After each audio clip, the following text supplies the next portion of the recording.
Let's move the story forward to 2008 and examine the potential for another super four-way battle for the championship. If we assume that Fernando will go to a front line team, looks like Renault at this point, and that the teammate of Lewis next year will not have the same potential to cause damage as Fernando, we're looking at the same four drivers lining up. Who starts favourite? Well, yes, it's an interesting one. I think that what tends to happen with Formula One is that there's a trend that develops towards the end of the season, which then carries forward into the following season. And on that basis, you'd have to say that Kimi Räikkönen would start favourite. I think that there has been such a massive blow to McLaren, not only to their finances, being $100 million short of what they would have liked to have been.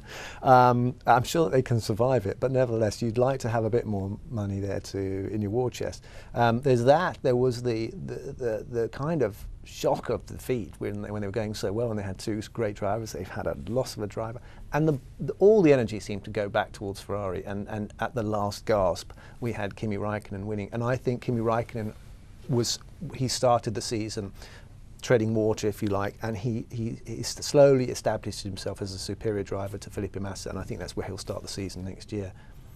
Michael, I thought Massa surprised a few people the way in mid-season, before he had the technical failings, actually was punching his weight, was making an established figure in the sport, Kimi, although at a new team, look a little bit pedestrian. There was even talk that that Ferrari were fed up and that he was going to go to Toyota. So Massa's surely something of a threat next year if that car is healthy.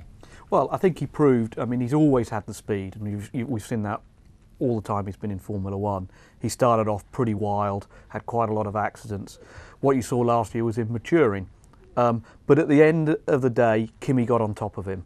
And I think it's exactly as Damon says. I mean, you look at McLaren, they'll still be confident, they'll talk a good fight, but to have the car they had, the drivers they had, to be as dominant as they were, to not have won the Constructors for whatever reason, to not have won the Drivers' Championship was a big, big blow. The finances, and as Damon said, the momentum is with Ferrari, and in the Ferrari drivers, it's with Raikkonen.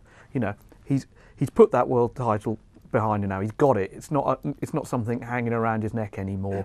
He can relax. He can be free. And he's a very, very cool character, the Iceman or whatever. He's going to start favourite. And is Fernando going to be one of the four challenging? Is he going to have a car that's good enough? If he doesn't go to Renault, you'd have to say no, probably not.